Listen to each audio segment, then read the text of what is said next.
Hello, welcome to another episode of the Horror Vision Horror Podcast. My name is Sean, And I'm Missy. and we're going to talk about a movie based on a book. Maybe you can guess which one, just with those hints. Probably not, because that's pretty vague and it's a pretty standard equation. People write books, they are good, other people adapt them into movies. This is a movie I didn't know anything about, Abraham's Boys. And I also didn't know at first that it is a adaptation of a Joe Hill story, um, a Joe Hill story from his first collection of short stories, 20th Century Ghosts, published in October 2005. If I read this story before, I'm pretty sure I read the whole book, but if I read this before, I don't remember. I didn't remember it at all. So the purpose of this podcast is to talk about the movie and kind of compare and contrast it to the book. So, I should say the short Short story. It's not a story. book. Yeah. So, Missy, talk about either one or both. Like, give me a lay of the land for how you feel about Okay. Abraham's Boys. I didn't know anything about it either until I saw it pop up in like the AMC movies about a week ago. And when you mentioned you were going to see it and that it was based on a Joe Hill story, I'm like, okay, I'm in. I love Joe Hill. And I mean, I don't know that I've read all of 20th Century Ghosts because I'm not really a short story person. Hmm. Um, I like to immerse in stuff. I want something big and vast. So, I mean, I tend to prefer novels or even like big series. So if I read this story, I didn't remember it either. But I just read the story in the last like 2 days. Um, went to see the movie today.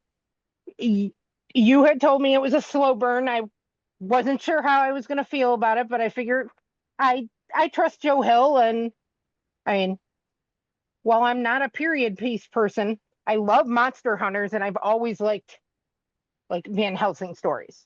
Hmm. So I'm like, all right, I'll try it. Why not? I got a totally empty theater to myself, Nice. and that alone is enough to. I mean, that's enough to leave the house for. I get to get a private screening of a movie by myself. I'll definitely give it a spin. Um, just as a warning to, like, if you're going in looking for a horror movie, it's not. I mean, it's definitely horror adjacent, but it's more of a drama. It's a drama, Um, totally. It is adjacent, but it's a drama. it's adjacent, but it's a drama. So I mean, this is not going to be some fast-paced banger of a horror movie. It's not. But I had no problem getting into it. I was never bored. It was easy to get immersed and take the ride. And I found it to be a really cool twist on the Van Helsing story. It's played out in a way that leaves a lot of things up to your interpretation and how you want to see things. Um, it's it's one that'll get you thinking about stuff and it'll stay on your mind. Um, it's pretty much all character development, and both leads, Titus Welliver, who plays Abraham Van Helsing, and Brady Hepner, who plays his son Max. I've never seen the kid before, but he did a very, very good job. And Titus Welliver, and he's done all kinds of stuff for TV. I think that I know him from. He's been on Supernatural and Lost. But he stole every scene he was in, Yeah. um, like every scene. And it just, for anybody who doesn't know what it is, it's basically Abraham Van Helsing, the famous monster hunter from Dracula, has two sons, and they find out what their dad does. And when he decides to like start showing them the ropes, I mean, it's up to you if you think that he's killing vampires or he's not. Right. But the performances were strong, and I mean, I found it very immersive. I really enjoyed it, and I'm glad that. I took a chance on it. What did you think? So like you, if I if I read the story, I don't remember it, and I'll say now this is going to be a mostly spoiler filled discussion. So at this point, we're not going to do the chainsaw thing. Just if you haven't seen it and you're interested, go see it because we're going to talk spoilers. So the purpose of this is comparing and contrast the short story with the movie. So, but I will say, I think it's worth seeing. But it's a slow burn, but it's not really a slow burn. But that's like the easiest way to say Mm-hmm. it to let people know what I'm talking about. I went in. I was extremely tired yesterday when I went to see it. It was a later showing, and I had a lot of trouble keeping my fucking eyes open. And now I don't know that was the movie's fault, but it Titus Welliver, his performance is 80% of the fucking movie. And I was shocked reading the story today, basically for the first time, because like I said, if I read it, I don't remember. But the fucking movie is there's like they had to add some things to make it a movie, Mm-hmm. but it's so the story. Like, I mean, there's a Yeah. lot of dialogue that's just direct and whatnot, and his character, Welliver's Van Helsing, is so cold and remote and clinical And intimidating. and intimidating, and it's just the movie. So the movie is literally that. It's cold. It's like, you know, I was talking to Anthony from this podcast, and he was like, I don't, I don't know, the trailer didn't give me like any pizzazz or whatever. Like I didn't feel like it was giving me anything that was like making me want to go see it. I'm like, dude, there's no pizzazz in the whole fucking movie. No. It's all character, like you said. It's all character. There is nothing else. Um, it's really interesting because I like what you said where it's like so the kids learn what their dad does. Now, my interpretation of this I think is it is ambiguous to a degree. So maybe this is just how I'm reading the Rorschach of the movie, but like he's my read on the movie and the book is well more the movie. The book is a little bit more ambiguous. But the movie for sure to me is saying there are no vampires. There never were any vampires. There was a Count Dracula. He was not a vampire. This man, Van Helsing, is a fucking psychopath serial killer that just has concocted this, whole epic mythology in his head.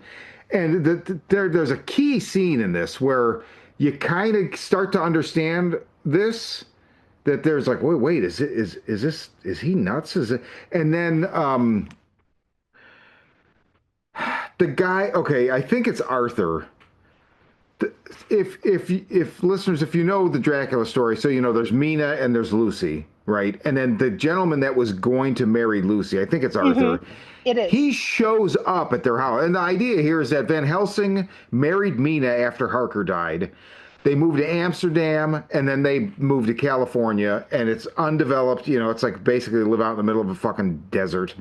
And they have two kids.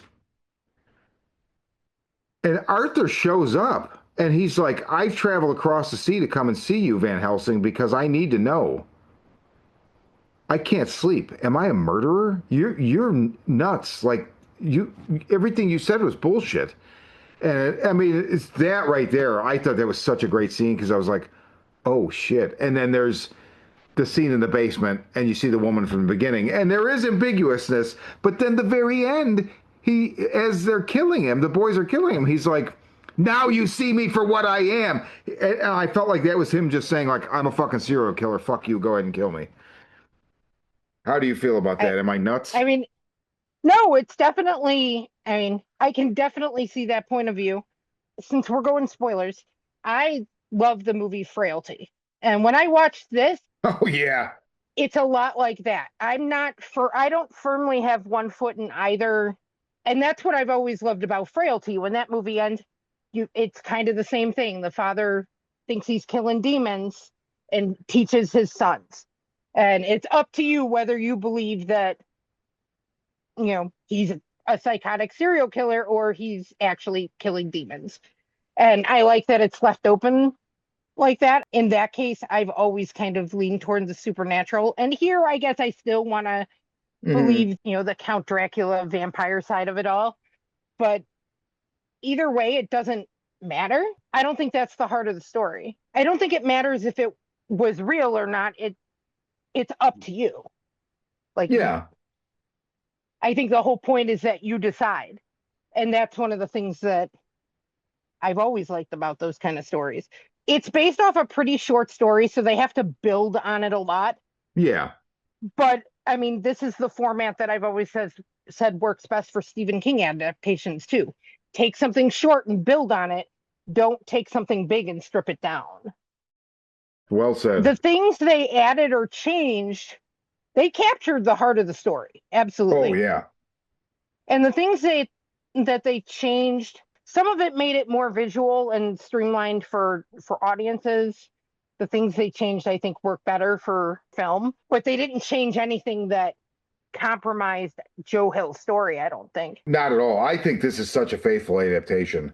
I mean, Yeah, and he's an executive producer on the film, I believe, but like, I think it's a very. I was shocked. In fact, reading the story today made me like the movie even more. I mean, I did not like the movie, but it definitely suffered from, and it was, I'm owning it. Like I was tired, so like I was nodding off and right. stuff. I'm not saying that's the movie's fault. That was me, you know. Hmm. The movie's pace didn't help, but I wouldn't want it to have been anything other than what it was. Yeah, and it's not, I mean, sure, it's slow in that it's a talky drama kind of movie, but the characters are deep. If you like character development type stories, you'll like this. I'm Yeah. not good with slow burns and I'm not good with period pieces, and I love this. This is exactly the kind of thing that I like to discover. These little, everybody's going to see Jurassic Park, and I know what you did last summer again, and we got to see this cool little indie in a theater. Yeah. Right. Right. With Yeah, I really super enjoyed this one. And like I like that it's kind of the opposite. It's like an anti-vampire movie almost. Yeah. Everything is like the set the setting is in California. Most of the movie is very bright. Yes. Very. Open, outdoor open spaces, lots of sunlight, bright light. Like I mean,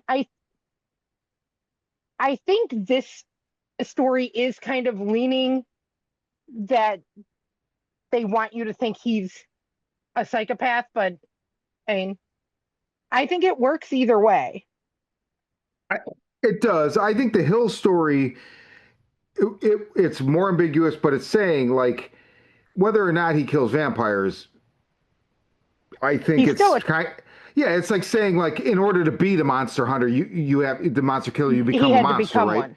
Yeah. Hmm. So, but this, I felt like this was very. I don't know. And again, it's just me with the film as a Rorschach. It's what I picked up. But it's interesting that you brought up Frailty because 100% I was thinking of Frailty. And I almost said that to you when I texted you last night, when I was like kind of giving you my, like, I gave you a very guarded review because, like, I'm like, I want you to see it, but I don't know that you're going to like it. And I don't want to say too much. So, but Frailty was on my Hmm. mind. I love And Frailty. I do too, and I just rewatched it. But I will say, with Frailty, I feel like it's an open and shut case that the demons are real. I feel like at the end of that movie, there's no other way to take it. I'm that's probably me in my interpretation, but it seems so clear as day to me. I haven't watched it in a while, but I've always felt that they were real in that movie. This one, it seems more rooted in the real world, Yeah, but at least for me, I don't need to know. Yeah. It doesn't matter. It's more about the Max character making his own choices and fighting back against his abusive father. Yes. Because whether he's a monster hunter or he is the monster, he's very abusive to his boys. Yes. And I mean, it's even though the short story is shorter though, I feel like the abuse is more intense in the short story. Oh, so for sure. And I found myself, I was going to ask you about that. I found myself wondering and like reflecting on that, thinking, no, he is way more abusive, physically abusive in the short story than he is in the movie. In the movie, he's intimidating, Yeah. right? But I wonder if that was like a choice because of like, it can trigger people or whatever. I'm not big on Mm-hmm. trigger warnings and I don't necessarily I'm not saying that the filmmakers thought that way. I just wondered if that might be why because they definitely made a choice not to have him be physically abusive and he is But like he's that was still the first abusive. I takeaway mean, he's still abusive, but I mean like the first takeaway I had in the book is like, "Oh wow. Okay. mm-hmm. This is it's a different level." Yeah, he's very off-putting. And his oldest son Max is like he's constantly telling him he's stupid and whatnot. And in the beginning, Max is very closed off and like he pretty much always does what he's told. And it's nice to see how his character grows. There's some interesting differences with the characters because also like in the short story, Rudolph, the younger brother, is like there's a different dynamic. They aged him down for the movie because in the short story, the reason Rudolph was late, they're supposed to be home by dark. Max comes home. His brother, he doesn't know where his brother is. He tells his dad he's helping the neighbor, but he was off with a girl. Well, so okay, they're playing hide and seek, and that is the intimation is like Max is seeking, and the neighbor girl from the farm over, it's not neighbor like we think of it, in the suburbs of the city. Even it's like the next farm down, so a couple acres or But whatever. I thought Max and Rudy were closer in age in the story, and that Max or that Rudy was not like a little kid playing with the like I thought they were. He was like junior high, early teens, whatever. That could definitely be. Run off So, to kiss the girl or whatever. yeah, so that's the intimation is that they're playing hide and seek, but like maybe they were like fooling around or whatever. And here he's much younger. Here he's younger and he's not as like he even says in the story. He's like, I come in like when they're in the study that they're not supposed to be in. He's like, I come in here all the time. I borrowed Dad's lighter so I could smoke, and like he didn't even notice. So it's like he's obviously older, and even well, not older. He's old. He's obviously older than he was in the movie, but also even though he's the younger brother, he does what the older brother like, and I think Max even reflects on that in the short story. Like basically the older brother is the one that should be doing these things, not the younger brother. So he Mm-hmm. feels very Inferior. inferior to his younger brother because his younger brother is doing all these things that he should be doing, but Max in the story is held back by his like truncated English because he was like Rudolph was born in America in the story, and Max was spent the first 5 or 6 years of his life in Amsterdam, so he has this like pidgin English, and the father does too. So Mm-hmm. they talk in like a truncated form. Yeah, I'm glad they didn't do that in the film. I mean, Welliver does it, but because it's not quite as severe, but it's definitely there, and it Okay. adds to it adds to that mannerism. Like he really nailed that character. Like he's so cold and stern and just distant, and part of it is expressed through the language. Like I really like the way he played that character. I found myself just felt like he immersed himself in that character. I thought he did a Mm-hmm. very good job with it and really brought it to life on screen. He did. And I mean, if he was able to work that accent into it, then that's even more amazing. I didn't catch it. Um, reading the short story, it was a little bit off-putting to me. I Yeah. had a hard time with it. I read half of the short story like on my Kindle on lunch the other day. I listened to the rest of it on audio driving home Hmm. from the movies so that I could hear the rest of so that I could make sure I had time to finish the story. And it was much easier listening to it. But when I Oh, was trying to interesting. read it, it was very disjointed. The the language was making it difficult for me to connect with it. Interesting. But listening to the audio, it wasn't a problem. And in the movie, if he was doing it, it was subtle and it like I hadn't it didn't bother me. I didn't I didn't have a hard time. It wasn't so much an accent as it's like that, like I keep saying truncated, but where like you'll hear like people that don't have 100% grasp on a language, like the English language, will use plurals when it should be singular or singular where it should be plurals or things like that, right? Like that's they'll leave out articles or that's kind of the I wish I could give you a concrete example, but I don't remember one off the top of my head. But it really did add and I don't know. He basically serves the purpose in the movie more as like he kind of is the vampire, right? Even though he's not a vampire, he's he's lurking and he has the same like presence or effect in the story on the characters that a vampire would have in a vampire story, which I found very interesting. And I gotta say that okay, Natasha Kermani is the director, and uh, she adapted the story for screen. She did something in VHS 85, but she did a movie called Lucky with Bria Grant. I don't remember if you saw Oh, this movie. okay. I think Anthony and I I don't think reviewed this on here long ago. yeah, I don't think I know this movie. It's where this woman is being she gets a guy breaks into her house and attacks her in a mask. She kills him, and it happens every fucking night. And everybody in her life is just like, yeah, I don't know. No, I've never seen it. Okay, it's a good movie. I'm really not positive how to take the message behind the movie, which there may not be one, but I don't know. I watched it a couple times and I'm like, yeah, I don't know. But that's how I know the name. And then she did, I don't know what segment did she do?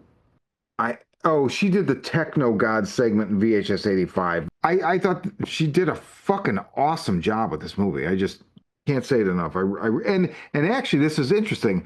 So, I'm wondering if the connection here with Joe Hill is VHS 85 because Cargill and Derrickson have a segment in that. And they obviously did The Black Phone, which is also a short story from 20th Century Ghosts. Hmm. And if anyone's interested, if you guys out there don't own this and you're interested, there is a new 20th anniversary paperback edition coming out that looks pretty nice. It looks like it's in a slipcase, but I can't quite tell. And it looks really nice, but it's coming out in August 19th. So there's a pre-order on, wherever you buy your books now. But it's a good collection, and Black Phone's in there, It and is. Cargill and Derrickson did the same thing. Natasha Kermani did with this, where exactly what you said. They took something short and they built on it, and it works. Hmm. So same thing here. So I think that's super cool. Right, because Black Phone is super short too. Hmm. Like the story it's based off of, it's very short. And I mean, I love that movie. And we've got a sequel coming soon. Yeah, that. Oh And man, the the trailer looks trailer good. looks the trailer looks good, It does. I was a little worried when I heard they were doing a sequel, but the but the trailer looks trailer really looks good. good. So I'm hoping. And again, it's based off a pretty short story. They can build on it however they want. Yeah, right, right. So so by one of the reasons we chose not to, well, we didn't know about this movie, right? It came out. We're recording this on the 17th of It came out a week July. ago It because came out a I week ago. It's not going to be in the theaters yet. I mean, I no, was surprised you saw it today. I It'll was be surprised gone you still tomorrow, yeah. So, but it's um, been there for the week. And I think the only reason that the screening stayed is because I had reserved my ticket. Because originally, when I reserved my ticket, it had two showings, one at 4:30 and another one oh, at like seven something, and that seven something one disappeared. But I have the movie pass, and I had pre-ordered my. I always make sure if there's something like this that I pre-order my ticket if I think I might go, yeah, so that they know somebody is going. Because if nobody's going, they sometimes might. they'll pull them. Yeah, we had tickets. I think it was Saturday or Sunday, and we just ended up not going. But so the thing with the Regal Pass, it's unlimited, but you pay it's like 50 cents service charge on each ticket. So I don't even get a refund because I want the movie to have my money, and it's a dollar. Hmm. It ends up being like a dollar something for Kirsten and I, right? So we didn't go. I just I didn't refund the tickets or whatever, and then I went yesterday instead. Because I definitely I wanted to fit it in. I was like it's so I'm pretty sure it's not in my theater today at all. Oh, it won't be there. I mean, New Movie Friday is gonna No, I knock mean it out. I mean Thursday. Oh, okay. They're usually gone on. I'll say I can't look anymore, but usually it goes Thursday to Wednesday, and that's it. Oh, see, thankfully, my theater does not usually do that because usually the day I'm seeing movies is Thursday because I'm off, Right, right. and Well, they we use usually get them the day they come out, but this like just it. that true. I But There was no thumbnail or anything. So I remember looking at, like a week or so ago, looking at what was on last Thursday, and I saw the name and just it just blew right by it. I didn't mhm. recognize it, didn't know. I should be more attentive. Yeah, I always watch every week to see what is there and what cycles. And thankfully, at least I go to one of the big AMC's. They usually let these kind of movies play out the week. But I do think they pulled the later show because nobody was in it. I guarantee it, because hey, we could just fit in another how I Another showing of I Know What You Did Last Summer yeah, or whatever they're exactly. calling the newest one. But I mean, I don't know. I've always felt that was the weakest of all the slasher series. I mean, I'll probably see it because I think Kirsten wants to see it, but she showed me the original one a couple of years ago. I'd never even wasted my time with it. And I literally, all I can tell you about that movie is it opens with a Typo Negative song. That's it. That's Couldn't tell you, all I ever can't, remember too. can't tell you anything else about it. But yeah, I mean, it's something I may end up seeing it just because this month is kind of dry, but and I like to go to the movies when I'm off. But I'm glad that I had a better choice today. I'm really glad that you liked it. So I would definitely tell the listeners, well, I mean, hopefully, if you're listening to this, you've seen it or read the book or read the short story at Hmm. least or whatever. But yeah, I thought that this was good and worthwhile. I don't know that I loved it, but sometimes and I it's so funny because I keep going back to Titus Welliver's like cold performance. I feel like that just permeates everything about the movie. Like I think it's a worthwhile movie. I like talking about it. I like that I saw it. I don't I didn't give it a heart on Letterboxd, not because I don't like it, but I don't feel like I don't know. It's Well, weird. I don't feel like I loved it or anything. I just I enjoyed mean, it. honestly, I use hearts on Letterbox. To me, a heart means I'd watch it again. Yeah, I don't know that I well, I That's would usually watch it how again. that's I usually would. how I use it for the most part. Is if it doesn't have a heart, I wouldn't watch it again. I could see. I mean, there's some movies where it's like I'll give it a heart, and I'm like, I feel weird giving this a heart. And there's other movies where I'm like, I still want half a heart. I think that's would be a useful tool. But whatever. Um, anything else before we close? No, just that I mean it was a Shutter movie, so it'll probably hit I mean, usually when these go to the theater, it'll probably be on Shudder and AMC Plus in a month or so. You know They what's funny usually come about fairly that? quickly. You know what's funny about that is you just reminded me. You know what other movie other than Frailty I kept flashing on during the movie? Hmm. Uh, what was the Nick Cage movie last year with the two kids and the monsters? Arcadian. It reminded me of Arcadian in a way. A bit. Yeah, I can totally see that. Um, because of the interplay between the father and the sons. Yeah, Although the Nick Cage character is much, I mean, he's stern, but he's not abusive. yeah, yeah. No, he's not. He's not I this mean, guy. yeah, he's harsh because he wants his kids to be tough and be able to survive against the creatures. But this guy is cruel. Also, Arcadian, I mean, it made my list last year. I loved it. Is a monster movie. This is not a monster Yeah, movie. this is Don't not a go in. monster movie. I mean, it's horror adjacent, but it's very rooted in the real world, and then it's not a monster movie Right. unless we're talking about like human monsters. Yeah, exactly. But I can absolutely see the comparison. Um, but within like 10 minutes of this movie, I'm like, oh, this is a lot like Frailty. Like it's a very similar vibe, Yeah, and I was in, and I'm glad it got a theater run, even if it's just yeah. a week. And it's not a movie you have to see on the big screen. I No, mean, it's not at not going to all. be there tomorrow anyways. But when it hits Shudder and AMC Plus, if you like the stuff like Frailty, check this out. It's worth your time. And I think it's a like I really enjoyed it. It was an underrated gem I may have missed. Yeah, right, right. Yeah, I don't. There was no advertising for this at all. I don't remember seeing absolutely anything about it. So, No, I had just seen it like the day before Anthony from this show mentioned that he was considering seeing it. I had seen it pop in the theater and it was a new horror movie and there wasn't anything else I wanted to see. And I had considered going, but the world was hot and peoply and I didn't go out. right.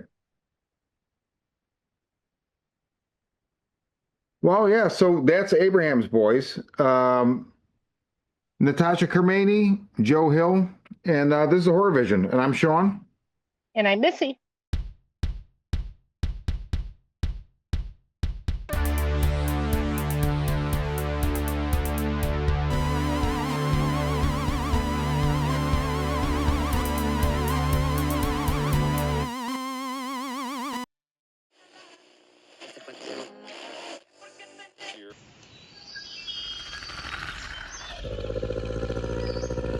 Hapless teenagers beset by demons in the woods.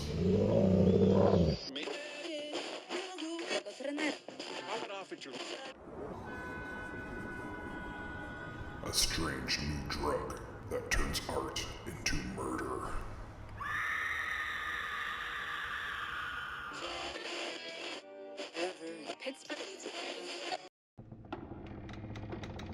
A can't beat a deal on a new house with a horrifying past.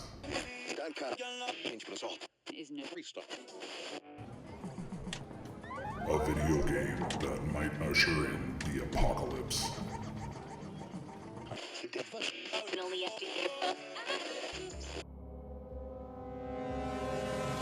From the demented mind of Sean C. Baker, author of A Collection of Desires, Shadow Play, and Murder Virus, comes Volume 4, collecting Baker's no sleep work along with several never-before-published short stories. This 99-cent volume also includes the opening chapter of the author's forthcoming teenage giallo novel, Black Gloves and Broken Hearts, due out later this year.